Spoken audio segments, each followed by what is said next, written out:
Hello everyone, welcome to करंटपुर। तो आज की जो वीडियो है इस सीरीज़ में हम लोग फिर से कर रहे हैं 69 बीपीएससी सीडीपीओ और जितने भी स्टेट पीसीएस के एग्ज़ाम होते हैं उन सभी के लिए एक करंट अफेयर्स की सीरीज चलाई जा रही है। तो आज ये इस सीरीज़ में ये दूसरी वीडियो है। इसके पहले एक वीडियो दी जा चुकी है, अगर आपने नहीं देखा है तो आप पहले उस वीडियो का भी सेट जरूर लगा लें। आप प्ले लिस्ट में आप इसे देख सकते हैं, प्ले लिस्ट में आपको मिल जाएगा। इसकी PDF भी आपको दे दी जाती है अगर आप टेलीग्राम से जुड़े हुए हैं तो आज भी हम लोग करंट अफेयर्स की सीरीज में देखेंगे 25 क्वेश्चन के करंट अफेयर्स का सेट। तो चलिए स्टार्ट करते हैं।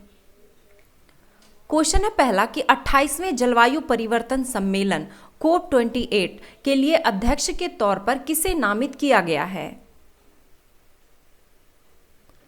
आंसर है इसका ऑप्शन सी, डॉक्टर सुल्तान अहमद अल जाबेर को। संयुक्त अरब अमीरात ने सुल्तान अहमद अल जाबेर को संयुक्त राष्ट्र के 28वें जलवायु परिवर्तन सम्मेलन COP28 के लिए अध्यक्ष के तौर पर नामित किया है। सुल्तान अल जाबेर दुनिया की सबसे बड़ी तेल कंपनियों में शामिल Abu Dhabi national oil company ADNOC के प्रमुख हैं। COP28 सम्मेलन 30 नवंबर से 12 दिसंबर 2023 तक दुबई में आयोजित किया जाएगा। संयुक्त अरब अमीरात के राष्ट्रपति महामहिम शेख मोहम्मद बिन जायद अल नाहयान हैं। जनता दल यूनाइटेड के पूर्व राष्ट्रीय अध्यक्ष जिसका निधन 12 जनवरी 2023 को हो गया। आंसर है इसका option A, Shri Sharad Yadav. Janata Dal United के पूर्व राष्ट्रीय अध्यक्ष श्री शरद यादव का निधन दिल्ली के गुरुग्राम के एक निजी अस्पताल में 12 जनवरी 2023 को हो गया। वह 75 वर्ष के थे। युवा संवाद भारत @2047 कार्यक्रम का आयोजन कहाँ किया गया? आंसर है ऑप्शन सी, त्रिपुरा में।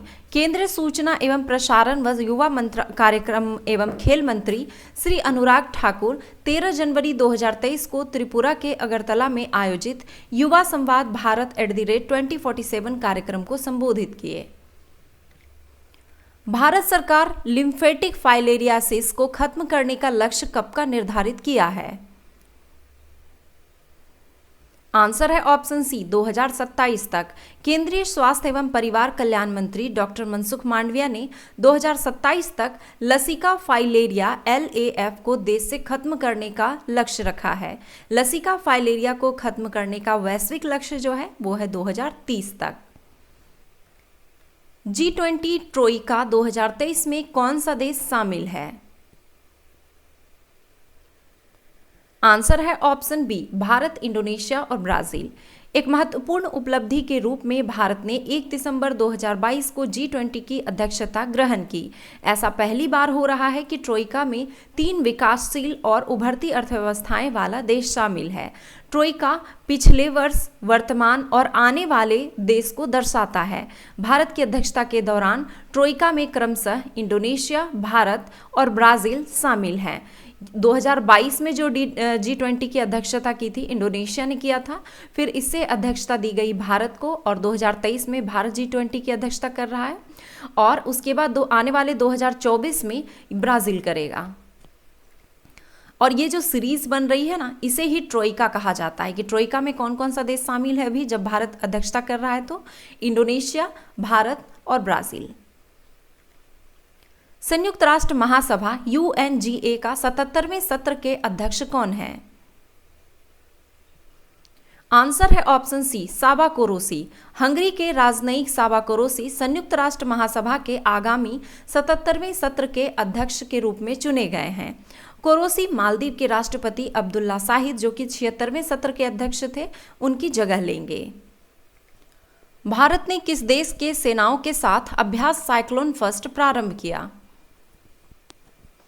आंसर है ऑप्शन सी, मिस्र के साथ। भारत और मिस्र की सेनाओं के बीच अभ्यास साइक्लोन फर्स्ट 14 जनवरी 2023 से राजस्थान के जैसलमेर में प्रारंभ हुआ। यह सैन्य अभ्यास दोनों देशों की सेनाओं के बीच अब तक का पहला संयुक्त अभ्यास है। इसका लक्ष्य दोनों देशों के बीच रक्षा सहयोग को बढ़ावा देना है। रीहब प्रोजेक्ट का संबंध किससे है? आंसर है ऑप्शन बी, हाथियों को मानव आवासों में उनके प्रवेश को रोकने हेतु। रीहब परियोजना के तहत हाथियों के मानव आवासों में उनके प्रवेश को रोकने के लिए उनके मार्ग में मधुमक्खियों के बक्सों को स्थापित करके मधुमक्खी बाड़े बनाए जाते हैं। इन बक्सों को एक तार से जोड़ा जाता है, जिससे कि हाथियों के झुंड का वहां से गुजरने का प्रयास करने पर एक खिंचाव के कारण मधुमक्खियां हाथियों के बीच में आ जाती है और उन्हें आगे बढ़ने से रोकती है। इस परियोजना का शुभारंभ खादी और ग्रामोद्योग आयोग ने मार्च 2021 में किया था। प्रधानमंत्री नरेंद्र मोदी 23 जनवरी 2023 को अंडमान निकोबार द्वीप समूह के 21 सबसे बड़े अनाम द्वीप का नाम किसके नाम पर रखा? आंसर है इसका ऑप्शन ए, परमवीर चक्र विजेताओं के नाम पर। प्रधानमंत्री नरेंद्र मोदी ने 23 जनवरी 2023 को नेताजी सुभाष चंद्र बोस की जयंती पर अंडमान और निकोबार द्वीप समूह के 21 सबसे बड़े अनाम द्वीपों के नाम परमवीर चक्र विजेता के नाम पर रखने की घोषणा की है। प्रधानमंत्री नरेंद्र मोदी ने सुभाष चंद्र बोस की स्मृति का सम्मान करने के लिए 2018 में अंडमान और निकोबार द्वीप समूह के रॉस द्वीप का नाम बदलकर नेताजी सुभाष चंद्र बोस द्वीप और नील द्वीप और हैवलॉक द्वीप का नाम बदलकर क्रमशः शहीद द्वीप और स्वराज द्वीप किया था। 23 जनवरी 2023 को कितने बच्चों को प्रधानमंत्री राष्ट्रीय बाल पुरस्कार से सम्मानित किया गया? आंसर है इसका ऑप्शन बी, 11 बच्चों को। भारत के राष्ट्रपति श्रीमती द्रौपदी मुर्मू 23 जनवरी 2023 को दिल्ली के विज्ञान भवन में पुरस्कार वितरण समारोह में 11 असाधारण बच्चों को प्रधानमंत्री राष्ट्रीय बाल पुरस्कार से सम्मानित किया। यह पुरस्कार 5 से 18 वर्ष के आयु वर्ग के बच्चों को 6 श्रेणियों में कला और संस्कृति, बहादुरी, नवाचार, शैक्षिक, सामाजिक सेवा और खेल में उनकी उत्कृष्टता के लिए प्रदान किया जाता है। सुभाष चंद्र बोस आपदा प्रबंधन पुरस्कार 2023 के लिए संस्थागत श्रेणी में किसे दिया गया? आंसर है ऑप्शन डी, ए तथा बी दोनों को। ओडिशा राज्य आपदा प्रबंधन प्राधिकरण और लुंगलेई फायर स्टेशन मिजोरम को। सुभाष चंद्र बोस आपदा प्रबंधन पुरस्कार 2023 संस्थागत श्रेणी में ओडिशा राज्य आपदा प्रबंधन प्राधिकरण और लुंगलेई फायर स्टेशन मिजोरम दोनों को ही वर्ष 2023 के लिए आपदा प्रबंधन में उत्कृष्ट कार्य करने के लिए सुभाष चंद्र बोस आपदा प्रबंधन पुरस्कार 2023 के लिए चयन किया गया है। पर्यटन को प्रोत्साहन देने के लिए विशाल स्तर पर अंतर्राष्ट्रीय पर्यटन प्रदर्शनी FITUR फितूर किस देश में आयोजित की गई? आंसर है ऑप्शन डी, स्पेन में। पर्यटन को प्रोत्साहित देने के लिए विशाल स्तर पर अंतर्राष्ट्रीय पर्यटन प्रदर्शनी फितूर का आयोजन 18 से 22 जनवरी 2023 तक स्पेन की राजधानी मैड्रिड में आयोजित किया गया। इसमें भारत के राजस्थान पर्यटन विभाग के प्रतिनिधि मंडल ने फितूर 2023 में भाग लिया। निम्नलिखित कथनों पर विचार करें और बताएं कि कौन सा कथन सत्य है। आंसर है ऑप्शन डी, 1, 2 और 3 ये सभी कथन सत्य हैं कि नई चेतना एक जेंडर अभियान है जो राष्ट्रीय ग्रामीण आजीविका मिशन के तहत सभी राज्यों में प्रारंभ किया गया है। यह अभियान महिलाओं के विरुद्ध सभी प्रकार के हिंसा के निवारण हेतु अंतर्राष्ट्रीय दिवस 25 नवंबर 2022 पर शुरू किया गया था। नई चेतना का लक्ष्य के लिए महिलाओं को अपने ऊपर की जाने वाली सभी प्रकार के हिंसा को पहचान और रोकने तथा उन्हें अपने अधिकारों के प्रति जागरूक बनाना है। नई चेतना राष्ट्रीय ग्रामीण आजीविका मिशन के तहत सभी भारतीय राज्यों में शुरू किया गया एक अभियान है। महिलाओं के खिलाफ हिंसा के उन्मूलन के लिए अंतर्राष्ट्रीय दिवस जो कि 25 नवंबर को मनाया जाता है के अवसर पर केंद्र सरकार द्वारा नई चेतना अभियान शुरू किया गया। इस राष्ट्रव्यापी अभियान का उद्देश्य महिलाओं, विशेष रूप से ग्रामीण क्षेत्र में लिंग आधारित हिंसा के बारे में महिलाओं को संवेदनशील बनाना और हिंसा के शिकार लोगों के निवारण तंत्र के बारे में जन जागरूकता पैदा करना है। राष्ट्रीय मतदाता दिवस ये किस तिथि को मनाया जाता है? आंसर है ऑप्शन बी, 25 जनवरी को। राष्ट्रीय मतदाता दिवस 25 जनवरी को मनाया जाता है। भारतीय निर्वाचन आयोग 25 जनवरी 2023 को 13वां राष्ट्रीय मतदाता दिवस मना रहा है। ये मनाया जा चुका है। इस वर्ष के राष्ट्रीय मतदाता दिवस नेशनल वोटर्स डे का जो विषय है वो nothing like voting, I vote for sure, voting बेमिसाल है, मैं अवश्य वोट देता हूँ, ये इसका विषय है। निम्नलिखित में से किस मंत्रालय द्वारा 26 से 31 जनवरी 2023 को भारत पर्व का आयोजन किया गया? आंसर है ऑप्शन बी, पर्यटन मंत्रालय द्वारा। भारत के पर्यटन मंत्रालय द्वारा गणतंत्र दिवस समारोह के हिस्से के रूप में 26 से 31 जनवरी 2023 तक नई दिल्ली के लाल किले के लॉन और ज्ञान पथ पर 6 दिवसीय मेगा इवेंट भारत पर्व का आयोजन किया गया। राष्ट्रपति भवन में बने मुगल गार्डन का नाम बदलकर क्या रखा गया है?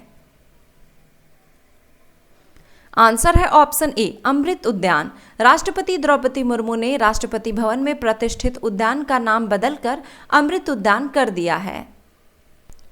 ऑस्ट्रेलियन ओपन 2023 का महिला एकल का खिताब किसने जीता? आंसर है ऑप्शन ए, आर्यना सबालेंका।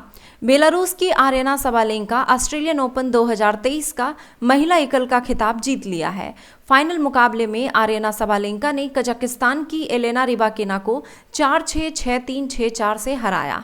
यह सबालेंका का पहला ग्रैंड स्लैम खिताब है। अंडर 19 महिला T20 विश्व कप के फाइनल में भारत ने किस देश को हराकर यह टूर्नामेंट जीता? आंसर है ऑप्शन सी, इंग्लैंड को हराकर। अंडर 19 महिला T20 विश्व कप के फाइनल में भारत ने इंग्लैंड को 7 विकेट से हराकर टूर्नामेंट जीत लिया है। इंग्लैंड ने पहले बल्लेबाजी करते हुए भारत के सामने 69 रन का लक्ष्य रखा था और टीम इंडिया ने 7 विकेट खोकर इसे हासिल कर लिया। 31 जनवरी 2023 को दिल्ली में राष्ट्रीय महिला आयोग के 31वें स्थापना दिवस किस थीम के साथ मनाया गया?